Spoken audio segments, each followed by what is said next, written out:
Olá, sou a Érica Veríssimo do Teologia, Fralda e Pão e esse é o devocional no Evangelho de Mateus. Hoje, Mateus 13.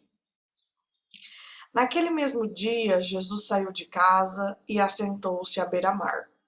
Reuniu-se ao seu redor uma multidão tão grande que ele teve que entrar num barco e assentar-se nele, enquanto todo o povo ficou na praia. Então lhes falou muitas coisas por parábolas, dizendo: O semeador saiu a semear. Enquanto lançava a semente, parte dela caiu à beira do caminho, e as aves vieram e a comeram. Parte dela caiu em terreno pedregoso, onde não havia muita terra, e logo brotou, porque a terra não era profunda. Mas quando saiu o sol, as plantas se queimaram e secaram, porque não tinham raiz. Outra parte caiu entre espinhos que cresceram e sufocaram as plantas. Outra ainda caiu em boa terra. Deu boa colheita, a 100, 60 e 30 por um. Aquele que tem ouvidos para ouvir, ouça. Os discípulos aproximaram-se dele e perguntaram: Por que falas ao povo por parábolas? Ele respondeu: A vocês foi dado o conhecimento dos mistérios do reino dos céus, mas a eles não. A quem tem será dado, e este terá em grande quantidade. De quem não tem, até o que tem lhe será tirado. Por essa razão eu lhes falo por parábolas, porque vendo eles não veem, e ouvindo não ouvem nem entendem. Neles se cumpre a profecia de Isaías. Ainda que estejam sempre ouvindo, vocês nunca entenderão. Ainda que estejam sempre vendo, jamais perceberão. Pois o coração deste povo se tornou insensível. De má vontade ouviram com os seus ouvidos e fecharam os seus olhos. Se assim não fosse, poderiam ver com os olhos, ouvir com os ouvidos, entender com o coração e converter-se, e eu os curaria. Mas felizes são os olhos de vocês porque veem, e os ouvidos de vocês porque ouvem. Pois eu lhes digo a verdade: muitos profetas e justos desejaram ver o que vocês estão vendo, mas não viram, e ouvir o que vocês estão ouvindo, mas não ouviram. Portanto, ouçam o que significa a parábola do semeador.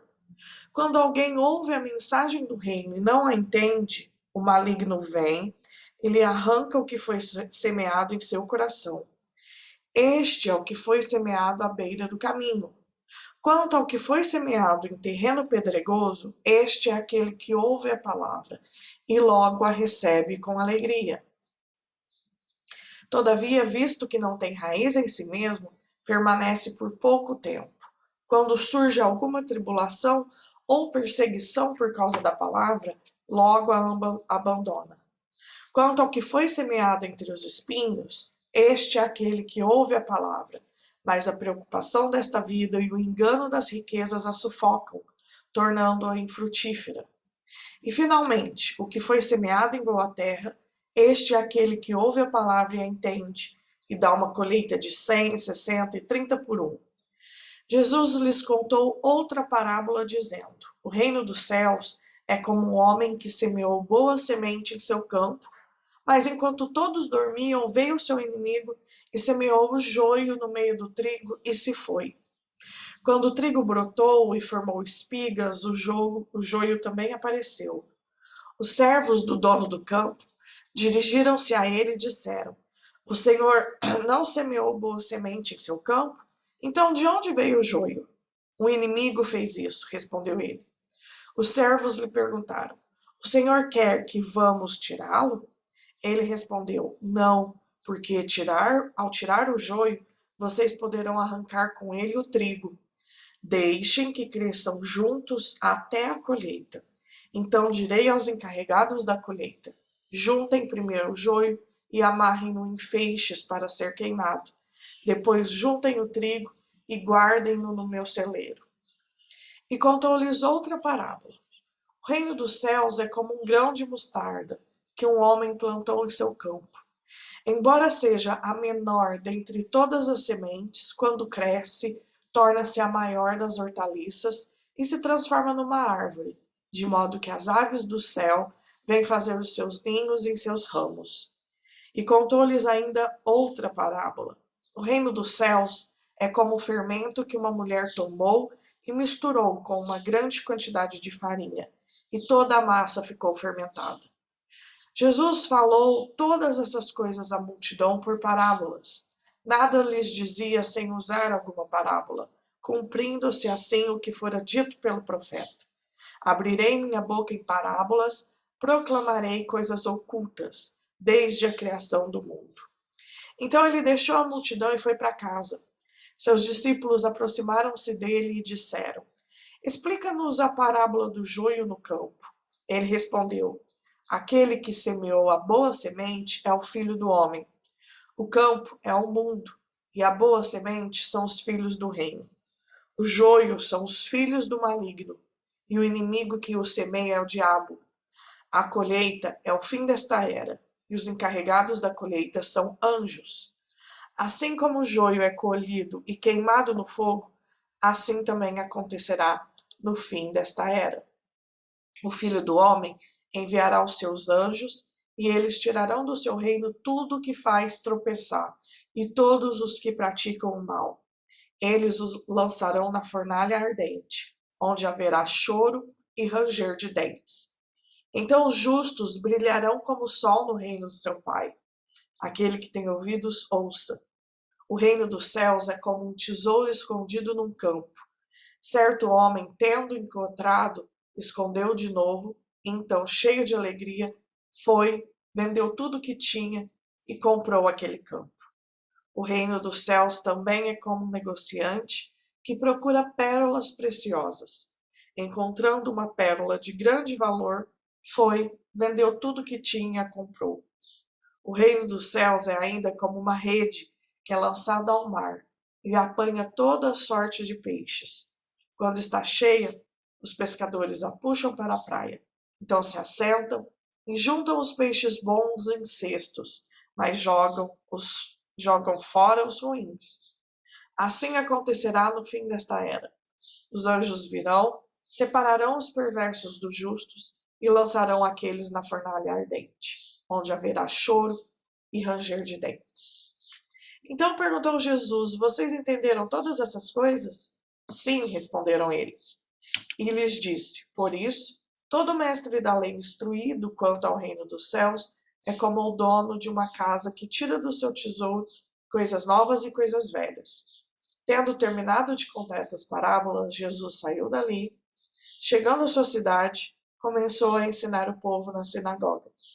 Todos ficaram admirados e perguntavam: De onde lhe vem essa sabedoria e esses poderes miraculosos? Não é este o filho do carpinteiro? O nome de sua mãe não é Maria? E não são seus irmãos Tiago, José, Simão e Judas? Não estão conosco todas as suas irmãs? De onde, pois, ele obteve todas essas coisas? E ficaram escandalizados por causa dele. Mas Jesus lhes disse: Só em sua própria terra, em sua própria casa, é que um profeta não tem honra. E não realizou muitos milagres ali, por causa da incredulidade deles. Vamos então para os pensamentos devocionais de mais um capítulo de Mateus, um capítulo cheio de parábolas, né? Cristo investiga nosso coração e suas parábolas nos convocam a investigarmos a nós mesmos. Que tipo de solo você é? Na realidade, todas as influências negativas de Satanás, do pecado e do mundo permanecem no coração dos crentes. Mas a graça de Deus prevalece e eles produzem uma colheita de boas obras. Não podemos ficar apenas com o ouvir e ler a palavra. Outros desfrutaram deste mesmo privilégio e, contudo, provaram ser infrutíferos. Também não podemos descansar pensando que isso terá alguma influência sobre nós. Muitos peixes pegos na rede foram mais tarde jogados fora. O único sinal seguro de que a palavra de Deus salvou um pecador é a sua vida transformada. Ela muda a vida interior, pois o convertido considera Cristo como sua maior alegria e seu maior tesouro. A palavra de Deus muda a vida exterior, pois o convertido gera fruto. O evangelho deve te transformar, ele deve te mudar. O reino dos céus pode parecer tão insignificante quanto uma pequena semente ou um pouco de massa levedada, mas na consumação desta era, ele se sobressairá a todos os demais reinos. Nada mais importará, comparado à grande questão de para onde nada mais será comparado, nada mais importará comparado à grande questão de para onde cada um vai. Ao fogo do inferno, onde os ímpios choram e rangem os dentes, ou às glórias do céu, onde os justos brilham como o sol. Essa verdade tem que mudar os nossos pensamentos sobre nós mesmos. Nós precisamos investigar nossa vida para que possamos ser como justos e brilhar como um sol nas glórias do céu. Esse foi o capítulo 13, até o capítulo 14.